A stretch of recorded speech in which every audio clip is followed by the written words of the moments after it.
আমিন বলে সূরা ফাতিহা শেষে, তখন মুক্তাদি তোমরাও আমিন বলো। ইয়াকুলুল ইমাম গায়রুল মাগদুবি আলাইহিম ওয়ালাদ দাল্লিন, যখন ইমাম গায়রুল মাগদুবি আলাইহিম ওয়ালাদ দাল্লিন বলে তখন তোমরা আমিন বলো। ইমাম যখন আমিন বলে তখন তোমরা আমিন বলো। ওই সময়তে ইমামের সাথে ফেরেশতারাও আমিন বলে। ফাইন্নাহু মান ওয়াফাকা তামিনুহু তামিনাল মালাইকা, ওই সময়তে তোমরাও আমিন বলো ইমামের সাথে সাথে। যদি ইমামের আমিন, ফেরেশতাকুলের আমিন আর তোমাদের আমিন একসাথে হয়ে যায়, গুফিরা লাহু মা তাকাদ্দামা মিন যামবিহি, আল্লাহ তোমাদের বিগত সব পাপ ক্ষমা করে দিবেন। সব পাপ ক্ষমা হবে, কিন্তু পাপ নেকি হবে না।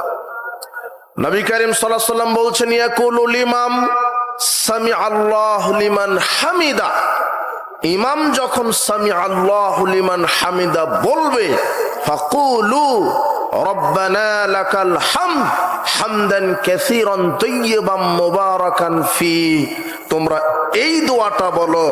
তাহলে কি হবে?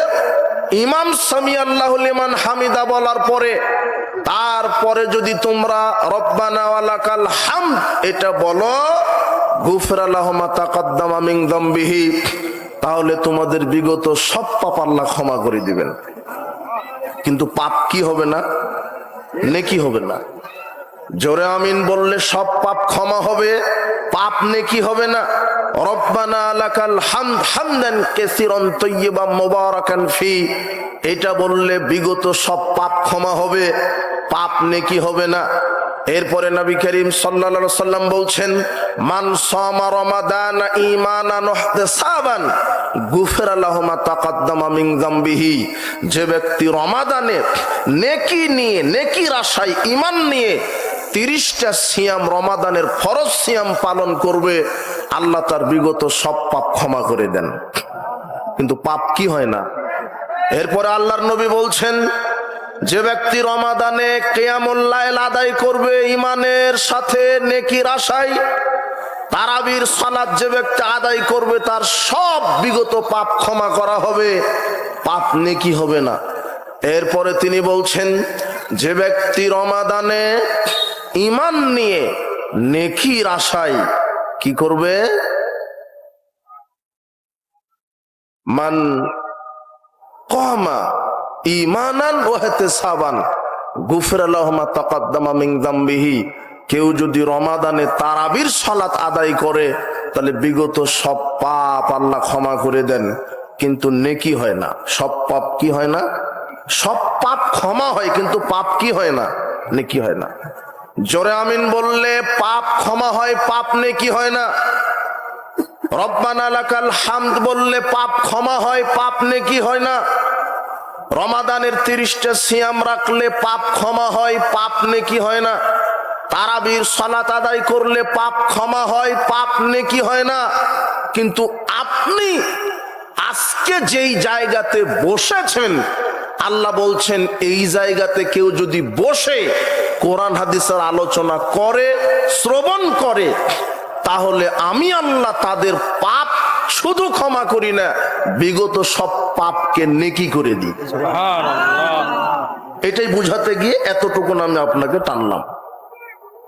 পাপ যতটুকুন বিগত দিনে ছিল, সব পাপ শুধু ক্ষমা করেন না, অনুরূপ সব পাপকে আল্লাহ কিসে পরিণত করে দেন?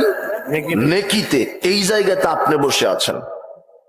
নবী করিম সাল্লাল্লাহু আলাইহি ওয়াসাল্লাম বলছেন, যখন কোন মুসলিম কোন মাজলিসে বসে কোরআন হাদিসের আলোচনা শ্রবণ করতে থাকে, আল্লাহ এই মুসলিমদের মর্যাদা, আকাশের বরকতের, রহমতের, দোয়া কবুলের, তওবা কবুলের সব দরজা খুলে দেন। এখন যা দোয়া করবেন আল্লাহ সরাসরি কবুল করে নেবেন। এই জন্য আপনি বক্তব্য শুনেন, মাসে 2টা 4টা 5টা 10টা তাফসির মাহফিলে যান, ইসলামী জালসায় যান, কিন্তু গিয়ে শুধু হা করে বক্তব্য শুনবেন না। মাঝে মাঝে সুবহানাল্লাহ বলবেন, আলহামদুলিল্লাহ বলবেন, আল্লাহু আকবার বলবেন। আর এই সময়তে আকাশের দরজা খোলা আছে। কেন? এখন শুধু রহমত, বরকত, শান্তি নাজিল হচ্ছে এখানে। আর দোয়া কবুলের জন্য আল্লাহ রেডি আছে। আল্লাহ বলছেন মাজলিসে বসে আল্লাহ অর্ডার দিয়েছেন, হে ফেরেশতা মণ্ডলী শোনো, উশহিদুকুম, তোমরা সাক্ষ্য থাকো, ওই মাজলিসের যে কোনো নারী পুরুষ আমার কাছে আজকে যা চাইবে ফাতাইতুহুম, আমি তাদেরকে তাই দিয়ে দিব। সুবহানাল্লাহ। কিছু চাইতে হয়, কি চাইবেন? আল্লাহর কাছে বলেন, আল্লাহ আমার পিতা মাতা অসুস্থ, তুমি সুস্থতা দান করো। আল্লাহ আমার পিতা মাতা মারা গেছে, যদি কবরের শাস্তি থেকে থাকে হয়ে যায়, কবরের শাস্তি মাফ করে দাও। আল্লাহ আমি ব্যবসায়িক, আমার ব্যবসাতে বারাকা দাও। আমি চাকরুজীবী, আমার চাকরিতে বারাকা দাও। আল্লাহ আমি দারিদ্র, আমার দারিদ্র বিমোচন করে দাও। আমাকে হালাল রুজি রুটির ব্যবস্থা করে দাও। আল্লাহ আমাকে দিনদার পরহেজগার স্ত্রী দান করো। আল্লাহ আমার পাপ ক্ষমা করো। আল্লাহ আমাকে দীর্ঘ সুস্থ নেক হায়াত দান করো। আল্লাহ আমি যেন দীর্ঘ সুস্থ নেক হায়াতে সঠিক কোরআন এবং সহিহ সুন্নাহ মেনে আমল করতে পারি, সেই তৌফিক তুমি দান করো। আল্লাহ ঈমান নিয়ে কবরে যাওয়ার তৌফিক দান করো। আল্লাহ আমাকে জান্নাতুল ফেরদাউসের মেহমান হিসেবে কবুল করো। এইভাবে চাইতে হয়। এইভাবে যদি চান, আল্লাহ ফেরেশতাদেরকে বলেন, ফেরেশতারা এই বান্দা বান্দিকে তোমরা সৃষ্টি করতে নিষেধ করেছিলে, তাই না? দেখো এরা হতভাগ্য নয়, এরা আমার কাছে আশা নিয়ে এসেছে যে আল্লাহ পাপ ক্ষমা করতে পারে, আল্লাহ জাহান্নাম থেকে মুক্তি দিতে পারে, জান্নাত দিতে পারে। যারা প্যান্ডেলের মধ্যে বসে কোরআন হাদিস শুনছে, এরা আশা নিয়ে এসেছে। কাজেই তোমরা সাক্ষ্য থাকো, এদের সব পাপ ক্ষমা করলাম, এদেরকে জান্নাতুল ফেরদাউসের মেহমান হিসেবে কবুল করলাম। আমার এটা অন্তর বলে। এটা কেন? এই বাজারে আরো হাজার হাজার লোক আছে, তাদেরকে এখানে কবুল করেছে? আপনাকে কবুল করেছে, তার মানে নিশ্চিত আল্লাহ আপনাকে ক্ষমা করেছেন ইনশাআল্লাহ। ইনশাআল্লাহ আপনি হতভাগ্য নন। আপনি যদি হতভাগ্য হতেন, এই প্রোগ্রাম, এখানে একটা প্রোগ্রাম হচ্ছে, তারপর আপনি মোড়ে মোড়ে দোকানপাটে বসে বিড়ি সিগারেট গাঁজা খেতে পারতেন না? পারতেন? দেখেন মুসলমান, কোরআন হাদিসের আলোচনা হচ্ছে, অথচ দুনিয়া নিয়ে ব্যস্ত। আল্লাহ ওদেরকে সঠিক বুঝ হেদায়েত দান করুন, আমিন। আপনাকে আল্লাহ কবুল করেছেন। তবে আরেকটা বিষয়, কোন মজলিসে বসলে নবী করিম সাল্লাল্লাহু আলাইহি ওয়াসাল্লাম বলছেন, যারা মজলিসে বসবে ক্বাবলা ইয়াকুমা, উঠার পূর্বে যদি এই দোয়াটা বলে, সুবহানাকা আল্লাহুম্মা বিহামদিকা আশহাদু আল্লা ইলাহা ইল্লা আনতা আস্তাগফিরুকা ওয়া আতুবু ইলাইক, এটা হলো বৈঠক বা মজলিস ভঙ্গের দোয়া।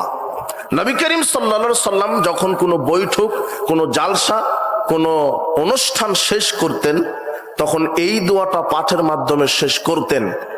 এই দোয়াটার এত পাওয়ার, রাসূল সাল্লাল্লাহু আলাইহি সাল্লাম বলছেন, এই দোয়া পাঠ করে যদি কেউ উঠে, তাহলে মজলিসে আসতে যেতে বসে যত পাপ হয়ে গেছে, আল্লাহ সেটা ক্ষমা না চাইতেই অটো ক্ষমা করে দেন। ওটার জন্য ক্ষমা চাওয়া লাগবে না। এই দোয়া পাঠ করার সাথে সাথেই এই মজলিসে যত পাপ হয়ে গেছে, আসতে যেতে যত পাপ হয়ে গেছে, সব পাপের জন্য ক্ষমা চাইতে হয়, তাহলে ক্ষমা করেন। কিন্তু এই দোয়াটার এত পাওয়ার, এই দোয়াটা করার সাথে সাথে ক্ষমা না চাইতেই আল্লাহ অটো পাপ ক্ষমা করে দেন। আর যত নেকি হবে, সব নেকিকে আল্লাহ মোহরাঙ্কিত করেন। কিয়ামত পর্যন্ত এই নেকিগুলিকে আল্লাহ সংরক্ষণ করে রাখেন। এই জন্য দোয়াটা পাঠ করে আমরা উঠবো ইনশাআল্লাহ। এই দোয়াটা অনেক জায়গাতে রাসূল সাল্লাল্লাহু আলাইহি ওয়াসাল্লাম পড়েছেন। আয়েশা রাদিয়াল্লাহু আনহা বলছেন যে, মা জালাসা মাজলিসান কাত্ত আও সাল্লা সালাতান কাত্ত আও তাআলা কুরআনান কাত্ত আও তাওয়াদ্দা উযুয়ান কাত্ত। আয়েশা রাদিয়াল্লাহু আনহা বলছেন, রাসূল সাল্লাল্লাহু আলাইহি ওয়াসাল্লাম যখন সালাত শেষ করতেন, 1 2, রাসূল সাল্লাল্লাহু আলাইহি ওয়াসাল্লাম যখন মজলিস ভঙ্গ করতেন, 3, রাসূল সাল্লাল্লাহু আলাইহি ওয়াসাল্লাম যখন কোরআন তেলাওয়াত করতেন, 4, রাসূল সাল্লাল্লাহু আলাইহি ওয়াসাল্লাম যখন ওযু শেষ করতেন, ইল্লা খুতিমা যালিকা বিকালিমাত, এই দোয়াটা পাঠের মাধ্যমে শেষ করতেন। দোয়াটা হলো এইটা। দোয়াটা কোনটা? সুবহানাকা আল্লাহুম্মা ওয়া বিহামদিকা আশহাদু আল্লা ইলাহা ইল্লা আনতা আস্তাগফিরুকা ওয়া আতুবু ইলাইক। হাদিসটা কোথায়? রাসূল সাল্লাল্লাহু আলাইহি ওয়াসাল্লাম যখন কোরআন তেলাওয়াত শেষ করতেন এই দোয়াটা বলতেন, ওযু শেষ করতেন এই দোয়া বলতেন, সালাত শেষ করতেন এই দোয়া বলে শেষ করতেন, এবং বৈঠক যখন শেষ করতেন এই দোয়াটা বলতেন, সুবহানাকা আল্লাহুম্মা ওয়া বিহামদিকা আশহাদু আল্লা ইলাহা ইল্লা আনতা আস্তাগফিরুকা ওয়া আতুবু ইলাইক। ইমাম নাসাইর as-সুনানুল কুবরা 10140 নম্বর হাদিস এটা। এই দোয়াটা রাসূল সাল্লাল্লাহু আলাইহি ওয়াসাল্লাম বলতেন কোরআন মাজিদ তেলাওয়াত শেষে। কিন্তু আমাদের দেশের অধিকাংশ হাফেজ সাহেব কোরআন তেলাওয়াত শেষে কি দোয়া বলে? সাদাকাল্লাহুল আযীম বলে না? আমরা এদিকে সংশোধন করে দিলাম, তাদের সাথে আমাদের কোনো শত্রুতা নাই। ইমাম আবু হানিফা রাহিমাহুল্লাহ নিজেই বলছেন ইযা সাহাল হাদিসু ফাহুয়া মাযহাবি, যখন সঠিক হাদিস পাবে সেটাই আমার মত, সেটাই মানো। তাহলে ইমাম আবু হানিফা আমাদেরকে সঠিকটা মানতে বলেছেন। তো আমরা সাদাকাল্লাহুল আযীম বলবো না। কেন বলবো না? রাসূল সাল্লাল্লাহু আলাইহি ওয়াসাল্লাম নিজে বলেননি, অন্য কাউকে বলতে বলেননি। বিষয়টা তো ইত্তেবায়ে সুন্নাহ, মানে সুন্নাতের অনুসরণ। মানে যেই আমল আপনি করবেন সেটা কার সুন্নাহ অনুযায়ী? সালাত, সিয়াম, হজ, যাকাত, তাসবিহ, তাহলিল, কোরআন মাজিদ, দান, সাদকা, আপনি যা কিছু করবেন কার সুন্নাহ অনুযায়ী করতে হবে? রাসূল সাল্লাল্লাহু আলাইহি ওয়াসাল্লামের। তাহলে আপনি কোরআন তেলাওয়াত একটা ইবাদত, ইবাদত আল্লাহকে সন্তুষ্ট করার জন্য করতে হবে। সন্তুষ্ট আল্লাহর, কিন্তু পদ্ধতি তরিকা সুন্নাহ কার? মুহাম্মদ সাল্লাল্লাহু আলাইহি ওয়াসাল্লামের। ইবাদত আল্লাহ, তরিকা কার? সালাত কার জন্য আদায় করেন, কিন্তু তরিকা কার পদ্ধতিতে করতে হবে? সালাত মুহাম্মদ সাল্লাল্লাহু আলাইহি ওয়াসাল্লাম। এই জন্যই তো তাকে নবী করে পাঠানো হয়েছে। আল্লাহ বলছেন কুল ইন কুনতুম তুহিব্বুনাল্লাহ, মুহাম্মদ সাল্লাল্লাহু আলাইহি ওয়াসাল্লাম আপনি বলেন যদি তোমরা আল্লাহকে ভালোবাসতে চাও ফাত্তাবিউনি, তাহলে আমি মুহাম্মদ সাল্লাল্লাহু আলাইহি ওয়াসাল্লামের অনুসরণ করো। ইউহিব্বুকুমুল্লাহ, যদি আমাকে অনুসরণ করো, আমার ইত্তেবা করো, আল্লাহ তোমাদেরকে ভালোবাসবেন। ওয়াগফির লাকুম যুনুবাকুম ওয়াল্লাহু গফুরুর রহিম, আর আল্লাহ তোমাদের বিগত সব পাপ ক্ষমা করে দিবেন। তাহলে অনুসরণ কার করতে হবে? যে কোনো আমলে, যে কোনো ইবাদতে, যে কোনো কর্মে একজন মানুষকে অনুসরণ করতে হবে, তিনি হচ্ছেন মুহাম্মদ সাল্লাল্লাহু আলাইহি সাল্লাম। নবী করিম সাল্লাল্লাহু আলাইহি সাল্লাম কোরআন মাজিদ তেলাওয়াত শেষে এই দোয়াটা পাঠ করতেন। আমি সাদাকাল্লাহুল আযীম বলবো না। কেন বলবো না? এটা রাসূল সাল্লাল্লাহু আলাইহি সাল্লাম পড়েননি, পড়তে বলেননি। নবী করিম সাল্লাল্লাহু আলাইহি সাল্লাম বলছেন মান আমিলা আমালান লাইসা আলাইহি আমরুনা, যে ব্যক্তি কোনো আমল করলো আর সেই আমলের নির্দেশ যদি আমার পক্ষ থেকে দেওয়া না হয় ফাহুয়া রাদ, তাহলে সেটা বাতিল হবে। আপনি কোরআন মাজিদ তেলাওয়াত শেষে যদি সাদাকাল্লাহুল আযীম বলেন তাহলে এটা হবে বিদআত। কেন? নতুন আপনি দোয়া আবিষ্কার করলেন, আর নতুন কিছু শরীয়তে ঢুকালে ওটা বেদাত হয়, আর বেদাতপূর্ণ কোনো আমল কবুল হয় না। কাজে আপনার কোরআন তেলাওয়াতের নেকি কবুল হবে না, হবে না। কথা কঠিন হলেও এটাই। কেন? রাসূল সাল্লাল্লাহু আলাইহি ওয়াসাল্লাম যেটা করেননি সেটা করাটাই তো বিদআত। রাসূল সাল্লাল্লাহু আলাইহি ওয়াসাল্লাম যে ইবাদত করেননি, আমল করেননি, কিন্তু আপনি যদি বলেন কি করব, তাহলে কোরআন মাজিদ তেলাওয়াত শেষে তখন আমি সুন্নাহটা দেখাতে পারবো। সেটা কি? রাসূল সাল্লাল্লাহু আলাইহি ওয়াসাল্লাম কোরআন তেলাওয়াত শেষে কি বলতেন? সুবহানাকা আল্লাহুম্মা বিহামদিকা আশহাদু আল্লা ইলাহা ইল্লা আনতা আস্তাগফিরুকা ওয়া আতুবু ইলাইকা। তো এই হাদিস, এই দোয়াটা বলেন, এই দোয়াটা বলেন না কেন? আরে দোয়া না থাকলে বুঝতাম যে আপনি আবিষ্কার করেছেন, তবুও তো বিদআত হতো। কিন্তু রাসূল সাল্লাল্লাহু আলাইহি ওয়াসাল্লামের দেওয়া একটা দোয়া আছে, তো রাসূল সাল্লাল্লাহু আলাইহি ওয়াসাল্লামের কোন সুন্নাহকে ওভারটেক করে কোনো আমল করলে সেটা বিদআত হবে, সেটা ক্ষতিগ্রস্ত আমল হবে। এই জন্য আপনি সাবধান, যেটা হাদিসে নেই, কোরআনে নেই, এমন দোয়া মুখ দিয়ে উচ্চারণ করবেন না। না হলে আগামীকাল আপনি আপনার এই রংপুরের সবচেয়ে যে বড় আলেম তাকে জিজ্ঞাসা করবেন, মৌলানা সাহেব আমাদের দেশের হাফেজ সাহেবেরা তো কোরআন মাজিদ তেলাওয়াত শেষ করে সাদাকাল্লাহুল আযীম বলছে, তো এটা তো কোরআন মাজিদ তেলাওয়াত শেষে বলছে, বলতে হয়, এই দোয়াটা কোথায় লেখা আছে আরবিতে? হাদিসের কিতাবে কোথায় আছে? সহিহ জয়ীফ না একটা জাল হাদিস হলেও হবে? লিখাই নাই। কথা বুঝেননি মনে হয়, লিখাই হয়নি, এমনিতেই চলছে। সমাজে অনেক কিছু আমল আছে যেগুলি কোরআন হাদিসে লিখাই নাই, বাপদাদার দোহাই দিয়ে চলছে, বড় আলেমদের দোহাই দিয়ে চলছে। বাপদাদার দোহাই দিয়ে ধর্ম নয়, বড় আলেমদের দোহাই দিয়ে ধর্ম নয়।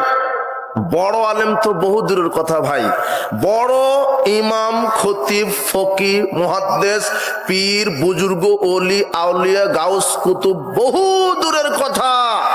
আল্লাহর নবী বলছেন, এই সাহাবারা শোনো, লাউ বাদা লাকুম মূসা, আজকে যদি তোমাদের কাছে মূসা আলাইহিস সালামের আবির্ভাব ঘটে, আল্লাহ যদি মূসা আলাইহিস সালামকে এনে দেন, ফাত্তাবাতুমুহু, আর যদি মূসার শরীয়তের ইত্তেবা করো, মূসাকে যদি অনুসরণ করো, ওয়া তারাকতুমুনি, আর আমি মুহাম্মদ সাল্লাল্লাহু আলাইহি সাল্লামকে যদি না মানো, আমাকে যদি প্রত্যাখ্যান করো, লা দালালতুম আন সাওয়াইস সাবিলা, তাহলে তোমরা পথভ্রষ্ট হয়ে যাবে। শোনো,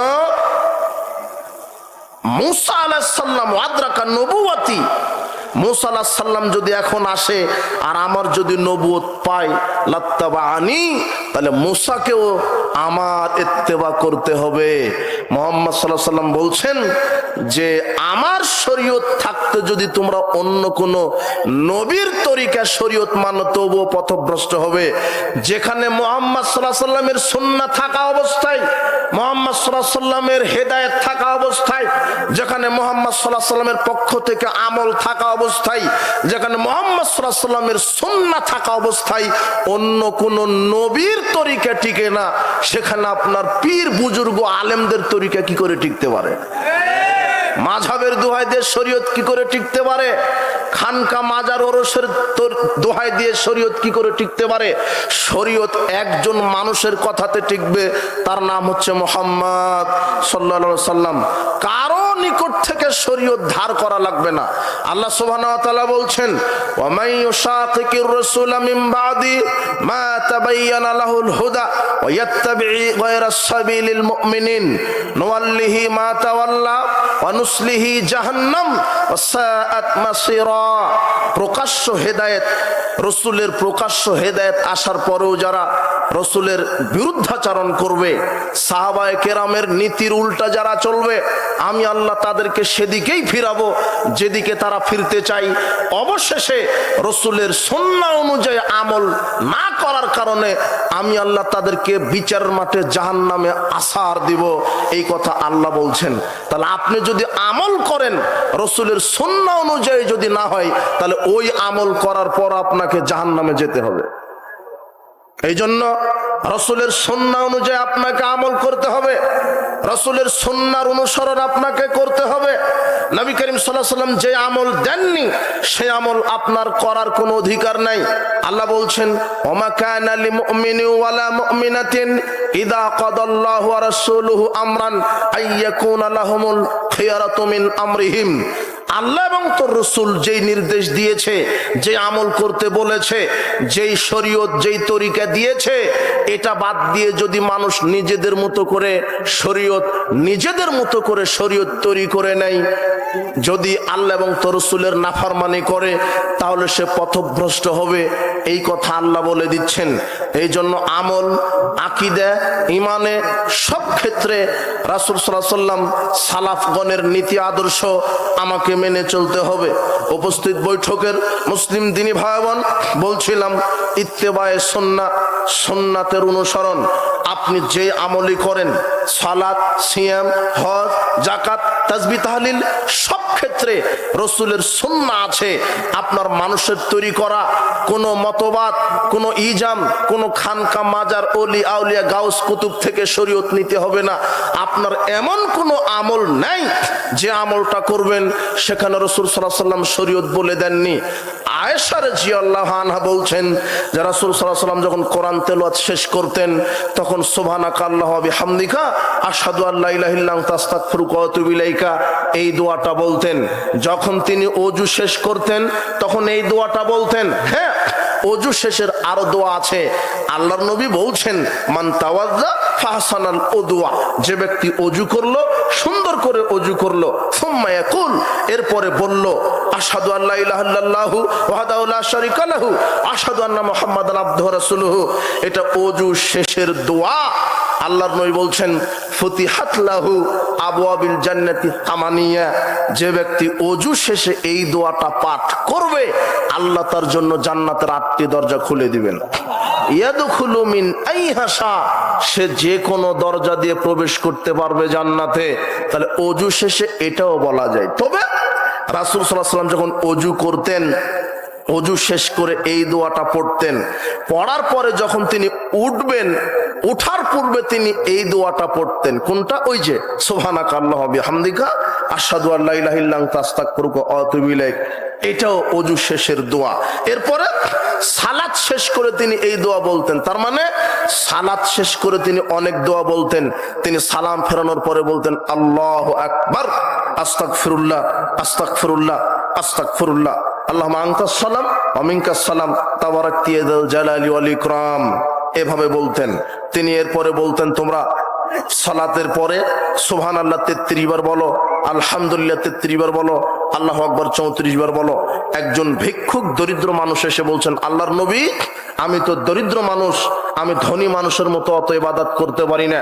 আমরা গরিব মানুষ, আমরা সালাত আদায় করি, রমাদানে সিয়াম পালন করি, কিন্তু ধনী যারা, যাদের টাকা পয়সা বেশি আছে, তারা সালাত সিয়াম তো আদায় করে করে, তারা হজ করে, যাকাতও দেয়, জিহাদ ফান্ডে দানেরও প্রতিযোগিতা করে। তাহলে আমাদের চেয়ে তো তাদের ডবল নেকি হলো, আমরা তো হজ যাকাত আদায় করে নেকি পেলাম না। তখন আল্লাহর নবী বলছেন, শোনো, তোমাদেরকে একটা পদ্ধতি আমল শিখিয়ে দিই। কি?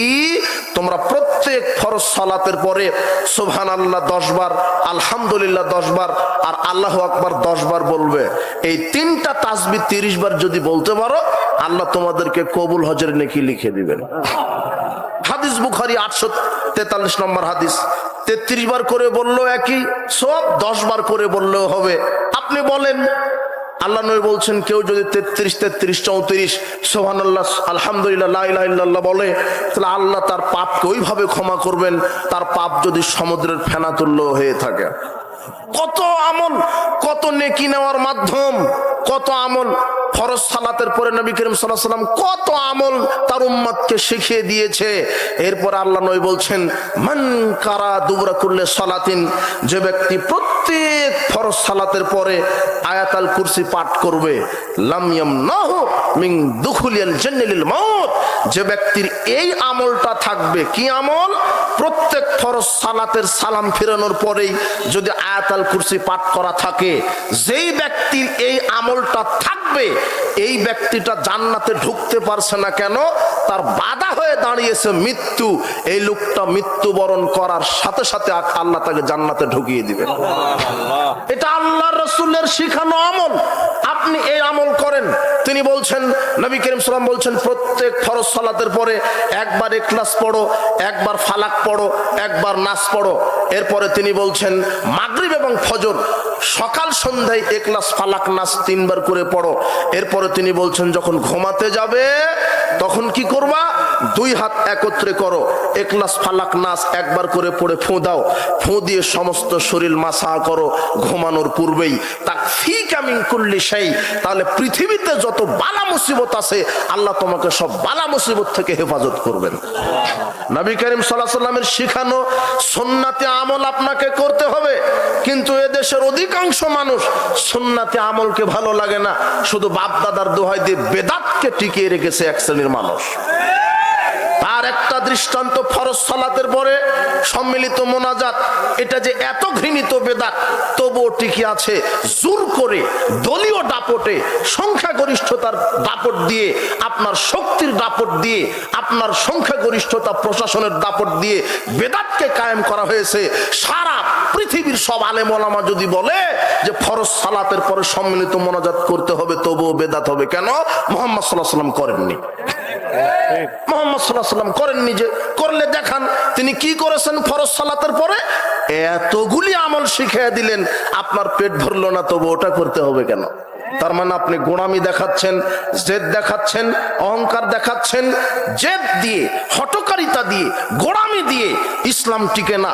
ইসলাম টিকে দলিল দিয়ে। আপনাকে দলিল দিয়ে আমল করতে হবে। যদি দলিলবিহীন আমল করেন, পাহাড় পরিমাণ যদি আমল থাকে, কবুল হবে না। শুনেন, ইসলাম দলিলে বিশ্বাসী। আপনি বলছেন বড় হুজুর যে করে, বেটা বড় হুজুর তো বহুদূরের কথা। সবচেয়ে বড় হুজুরও যদি দলিলবিহীন আমল করে, সেটা মানা যাবে না। আর শয়তান যদি দলিল দিয়ে আমল করে, সেটা মানা যাবে। ইবলিশ যদি দলিল দেয়, সেটা যদি কোরআন হাদিস থাকে, সেটা মানতে পারবেন। আর বড় হুজুর যদি কোনো কথা বলে, তার পিছনে যদি দলিল না থাকে, মানা যাবে না। কিভাবে? এই যে আমরা যে আয়াতুল কুরসি পাঠ করি, আল্লাহর নবী বলছেন, আবু হুরায়রাকে বলছেন যে, আবু হুরায়রা ওই সাদগাতুল ফিতরের যে খেজুর মসজিদে নববীতে আছে, তুমি পাহারা দাও, কোনো যেন চোর ডাকাতে না নিয়ে যায়। বুখারীর হাদিস। তো আবু হুরায়রা পাহারা দিচ্ছেন। এখন শয়তান ছদ্মবেশে এসে এক লোকমা খেজুর নিয়ে চলে যাচ্ছে। আবু হুরায়রা শয়তানকে ধরে ফেলেছেন। এখন ইবলিশকে ধরে ফেলেছেন। এখন ইবলিশ বলছে যে, আমাকে ছাড়ো, আমি খুব ক্ষুধার্ত, এই সেই বিভিন্ন। তো আবু হুরায়রা তো অন্তর নরম, ছেড়ে দিয়েছে। ইবলিশ বলছে, আর আসবো না, আজকেই শেষ। ছেড়ে দিয়েছে। পরের দিন আবার এসেছে, শয়তান আবার চুরি করতে এসেছে, আবার ধরেছে, আবার অনুয় বিনয় করে আবার ছেড়ে দিয়েছে। তৃতীয় দিন আবার এসেছে। এবার আবু হুরায়রা বলছে, আজকে ছাড়বই না। বলছে, শোনেন, আমার পরিবার না খেয়ে আছে, ছেলে মেয়ে বাচ্চা না খেয়ে আছে, অমুক হ্যান ত্যান, আজকে ছেড়ে দেন, আর আসবো না। আবার ছেড়ে দিয়েছে। সকালে চতুর্থ দিন যখন আবার আসছে, এইবারে ধরে ফেলেছে। কিন্তু ইবলিশ শয়তান বলছে, শোনো, তোমাকে একটা আমল শিখিয়ে দিই, ওই আমলটা যদি তুমি করো, তাহলে আমি তোমার কাছে আসতেই পারবো না। তো কি? ইবলিশ শয়তান আবু হুরায়রাকে বলছে, ইযা আওয়াইতা ইলা ফিরাশিক, তুমি যখন বেডে যাবে, ঘুমাতে যাবে, ফাকরা আয়াতুল কুরসি, আয়াতুল কুরসি পড়ো। যদি তুমি আয়াতুল কুরসি পাঠ করে ঘুমিয়ে থাকো, তাহলে আল্লাহর পক্ষ থেকে একজন ফেরেশতা তোমাকে সারা রাত পাহারা দিবে। ওয়ালাম ইয়াকরুবুকা শাইতান হাত্তা তুসবিহা, আর সকাল পর্যন্ত তোমার কাছে কোনো শয়তান আসতে পারবে না। এই হাদিসটা শোনালেন কে কাকে? ইবলিশ শয়তান কাকে শোনালেন? আবু হুরায়রাকে। আবু হুরায়রা এই হাদিস কোনো দিন শুনেনি। সকালবেলা আবু হুরায়রা রাদিয়াল্লাহু আনহু রাসূল সাল্লাল্লাহু আলাইহি ওয়াসাল্লামকে বলছেন, আল্লাহর নবী, এই ঘটনা, কিন্তু লোকটা আমাকে এই হাদিসটা শুনিয়ে গেছে, এটা কতটুকুন সত্য? তখন মুহাম্মদ সাল্লাল্লাহু আলাইহি ওয়াসাল্লাম বলছেন, হ্যাঁ, ও এসেছিল হলো শয়তান, তোমাকে যে হাদিসটা শুনিয়ে গেছে, সেটা আল্লাহও বলেছেন, আমিও স্বীকৃতি দিলাম, তুমি এটা আমল করো। যদি ইবলিশও কোনো কথা বলে, তার পিছনে যদি কোরআন সুন্নাহর দলিল থাকে, তাহলে অবশ্যই সেটা মানতে হবে। আর আপনার যত বড়ই পাগড়িওয়ালা হুজুর হোক, আলখাল্লা পড়া হুজুর হোক, সে যদি কোনো দলিল বলে, সেটা যদি মুহাম্মদ সাল্লাল্লাহু আলাইহি ওয়াসাল্লাম থেকে প্রমাণিত না হয়, সেটা মানার 5 পয়সার কোনো মূল্য নেই। আপনার বাপ দাদা দিয়ে চলবে না ধর্ম, বড় হুজুর দিয়ে ধরবে না, আলেম ওলামা দিয়ে ধর্ম চলবে না। একজন পার্সন, একজন ব্যক্তি, যার নাম মুহাম্মদ সাল্লাল্লাহু আলাইহি সাল্লাম। আজকে উপমহাদেশে অনেক মসজিদ মাদ্রাসায় শিরক বিদআত চালু আছে, এক শ্রেণীর পাগড়িওয়ালা, আলখাওয়ালা, টুবিওয়ালা বেদাতি হুজুরদের কারণে। এরা শরীয়তকে অপব্যাখ্যা করেছে, মাত্র সমাজে চাকরি বাঁচানোর জন্য এরা হক কথা বলতে পারে না, এরা বেদাতি বলতে পারে না। কাপুরুষত্বের মতো ম্যাও ম্যাও করে বলে সুন্নাতের খেলাফ। আরে পুরুষ হলে বল না এটা বেদাত। জাতির সামনে স্পষ্ট করে দাও, ফরজ সালাতের পরে, সভা সমিতির পরে, বিবাহের বৈঠকের পরে, জানাজার সালাতের পরে সম্মিলিত মুনাজাত বিদআত, এটা প্রমাণ, এটা প্রকাশ করে দাও না কেন? তোমরা করবে না? আশ্চর্য কথা, যেটা মুহাম্মদ সাল্লাল্লাহু আলাইহি ওয়াসাল্লাম করেননি, সাহাবায়ে কেরাম করেননি। বলেন, আপনার হুজুরকে বলতে বলেন, মেলাদ, কিয়াম, চেহলাম, এগুলি বিদআত। এক শ্রেণীর আলেম ওলামা এই পৃথিবীতে দালালি করছে ধর্মের, এদের পৃষ্ঠপোষকতায় শিরক কায়েম আছে, বেদাত কায়েম আছে। আল্লাহ এদেরকে যেন হেদায়েত দান করে। বলছিলাম উপস্থিত বৈঠকের মুসলিম দিনী ভাই বোন, ইত্তেবায়ে সুন্নাহ, সুন্নাতের অনুসরণ। যদি কোনো আমল করতে গিয়ে যদি দলিল না থাকে, সেই আমল আল্লাহ কবুল করবেন না। সাহাবায়ে কেরাম দলিলের ব্যাপারে কঠোর ছিলেন, আল্লাহ নিজে দলিলের ব্যাপারে কঠোর ছিলেন। আল্লাহ বলছেন কোন ফাসিক যদি কোনো খবর নিয়ে আসে তাহলে তদন্ত করো। কে বলছেন? সূরা হুজরাতের 6 আয়াতে বলছেন, ইয়া আইয়ুহাল্লাযীনা আমানু ইন জাআকুম ফাসিকুম বিনাবাইন ফাতাবায়ানু। এই বিশ্বাসীগণ, যদি কেউ তোমাদের কাছে কোনো খবর নিয়ে আসে সেটা তোমরা দলিল সহ যাচাই করো। আল্লাহ কি সহ যাচাই করতে বলেছেন? দলিল সহ। নবী করিম সাল্লাল্লাহু আলাইহি সাল্লাম নিজে দলিলের উপরে কায়েম ছিলেন।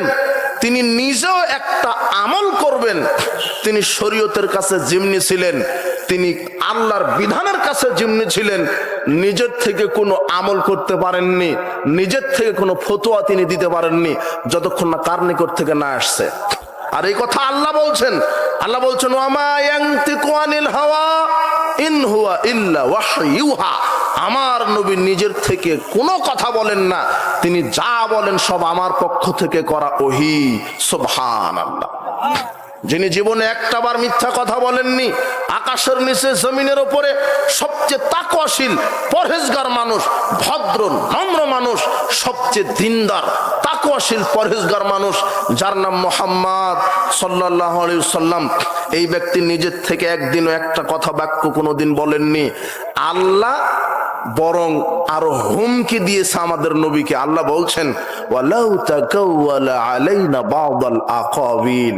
হে জাতি শোনো, তোমরা এটার উপরে অটল থাকো যে হে মুহাম্মদ সাল্লাল্লাহু আলাইহি ওয়াসাল্লাম, তুমি যদি আমি আল্লাহর কোনো কথা নিজের থেকে তুমি যদি বানিয়ে বানিয়ে বলতে যেটা আল্লাহ বলেছেন, তুমি নিজের থেকে বলে যদি বলতে এটা আল্লাহ বলেছেন, আর সেটা যদি আমার না হতো, লাখাজনা মিনহু বিল ইয়ামিন, আমি ডান হাত দিয়ে তোমার হৃৎপিণ্ডটাকে চেপে ধরতাম, সুম্মা লাকাতানা মিনহুল ওয়াতিন, আর আমি তোমার ডান হাত দিয়ে আমি তোমার হৃৎপিণ্ডটা চেপে ধরে আমি তোমার হৃৎপিণ্ডটা কেটে ফেলে দিতাম, কণ্ঠনালী কেটে ফেলে দিতাম, যদি আমার নামে তুমিও বানিয়ে বানিয়ে কথা বলতে। এই কথা কে কাকে বলছেন? আল্লাহ। কাকে বলছেন? মুহাম্মদ সাল্লাল্লাহু আলাইহি সাল্লামকে। তার মানে মুহাম্মদ সাল্লাল্লাহু আলাইহি সাল্লাম যা কিছু বলেছেন সব কার পক্ষ থেকে?